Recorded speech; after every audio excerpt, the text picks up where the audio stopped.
Hello and welcome to Coffee with Dr. Carla. I'm Dr. Carla. This is Amanda, and we are so glad that you're here with us. Our goal today is to talk about mental health related issues and hopefully end the stigma surrounding them. So, I know today we're going to talk about chronic pain and more importantly, like how you should listen to your body, why you should listen to your body, right? And maybe even a little bit about what happens when you don't listen to your body. So, why don't you just share a little bit about how the idea of listening to your body and your chronic pain have, intersected with one another? Absolutely. So for me, chronic pain is I have pain more days than I don't. Right. Um, I personally have an invisible illness. You can't see it, but man, I can feel it. And listening to my body has been a journey. I think I've had this pain for over 20 years. So I think early on it, I did have a few doctors who would talk to me about diet. Don't eat this, try this. And so diet was the way in to me listening to my body. And that was a real simple thing because I eat this food, it's causing inflammation. All of a sudden, I'm on the couch, unable to move. Not because I'm lazy, just because I literally can't move and I need to lay Right. there. Right. So listening to my body became early through diet, but then it makes sense. Like my body's in pain. I want to fight my body because I'm mad at my body. Like, body, why are you in pain? I need to do this and you're not letting me. You're Right. not Yeah. letting me do this. You're the problem. You're the enemy. When in reality, this is my temple. This is my home. And, maybe if I listen to it, it will help me navigate through or around kind of this pain. Yeah. So, Yeah. And so, 20 years, hmm what kind of things have you found to be Well, let's start with yeah. this. Besides just choosing not to listen, hmm like what were some of the obstacles to listening to your body? So even if you wanted to, I'm sure there was times where it was more difficult or you weren't sure what to do about it.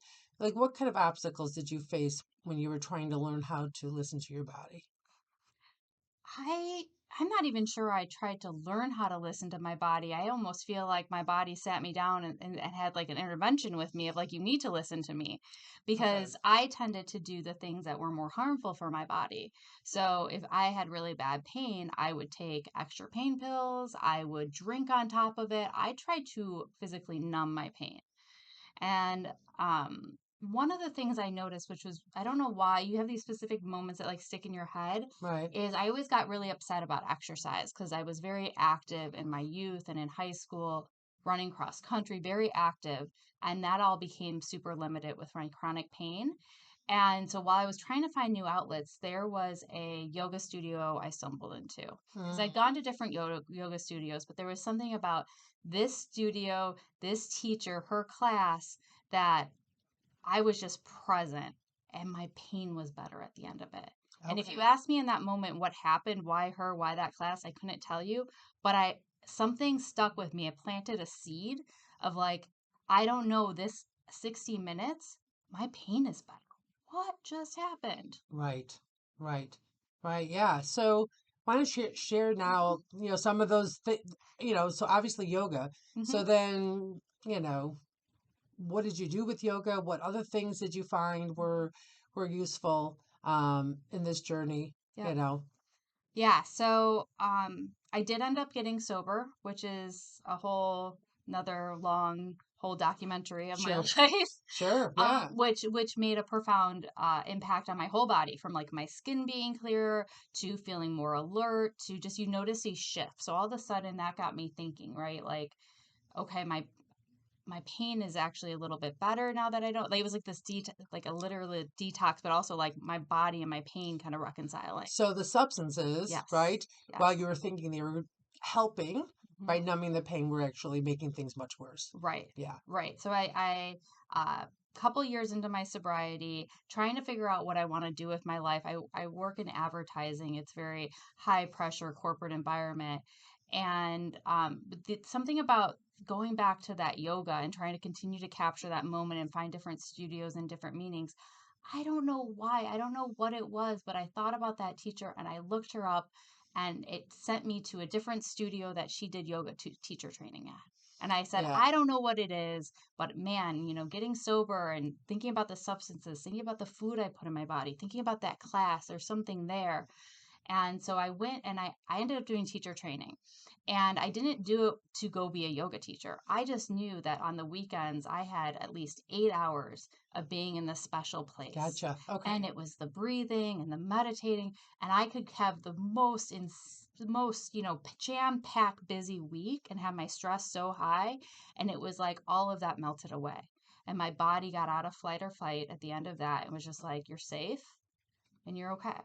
Yeah, that's huge. Hmm. Absolutely huge. Um, so that toolkit, what else Hmm. is in that toolkit? Well, so I will say that this toolkit, none of it takes away my pain totally. It's about managing it. So when Gotcha. I realized a lot of like how much of my life, like I just said, I live in this fight or flight. And so even coming out of that, just bringing the pain from like a 10 down to a 6, it can be game changing for me. Right. Okay. So other things in this toolkit that I found is Reiki. Yes. So I was like, I have a go to school with somebody who's a big Reiki person. I'm like, it doesn't make sense to me. Energy healing. You're literally just You're putting shifting it you're putting your around. Right. hands over me. And I did it. And I was just like, whoa.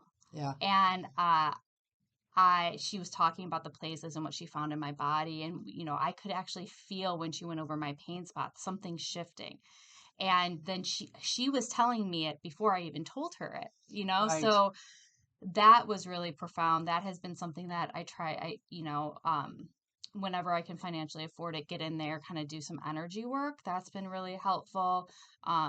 Sound therapy, so doing bilateral meditation, Right. going to a gong bath, anything where there's that vibration, and it's just kind of like putting your mind in a different place has been really, really helpful. So I think it's something about the world I live in has my body like this, and I'm showing up like I gotta show up. I gotta overcome this pain. And fight it. But it's when I release and I relax and I'm present that the pain is lower and I do a better job at my work. I'm more present for my people around me, my family.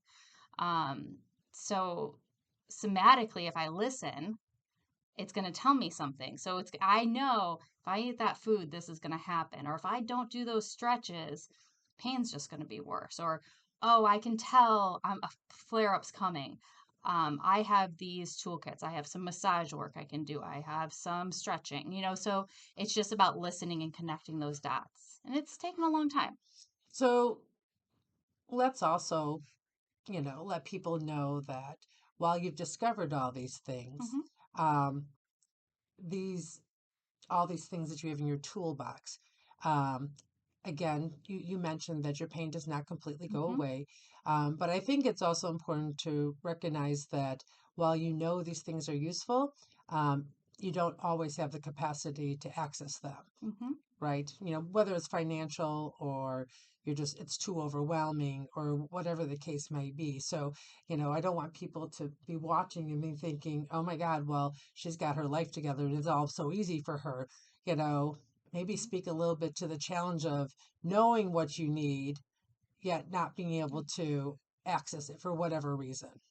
Yeah, that's a really good one because I can get really hard on myself of like, I just know the things that are going to help. So why am I not doing them? And it's because something's going on me. And usually I'm not resting. I need to slow down. So, especially thinking during the pandemic and everything and access and finance concerns, I've just sometimes even just deep breaths and naming 5 things in the room to keep me present will help. Other thing that would help, and we talk about stigma, is I do sometimes still need pain medication. And I have a whole team of doctors who I'm very fortunate to have through my access to my medical insurance, which still isn't, still very difficult, still Right. very burdensome. But that I don't want people to think, oh, she just does yoga and breath work and her pain's away. This is a Yeah. real challenge of the medical system, the somatic body piece of it, learning to listen, which is opposite of our society, and then realizing, giving myself some grace, the grace of, I just can't do it today. My body's just like this, or I can't afford those things, so I'm going to go take a walk, this is what I can't afford. So just kind of always balancing those options because we always have a choice. We do, we do, we do. Thank you so much. So remember, you can change your thoughts, discover your potential, and transform your life by focusing on your overall well being. So until next time, continue working on being the best you possible. Bye.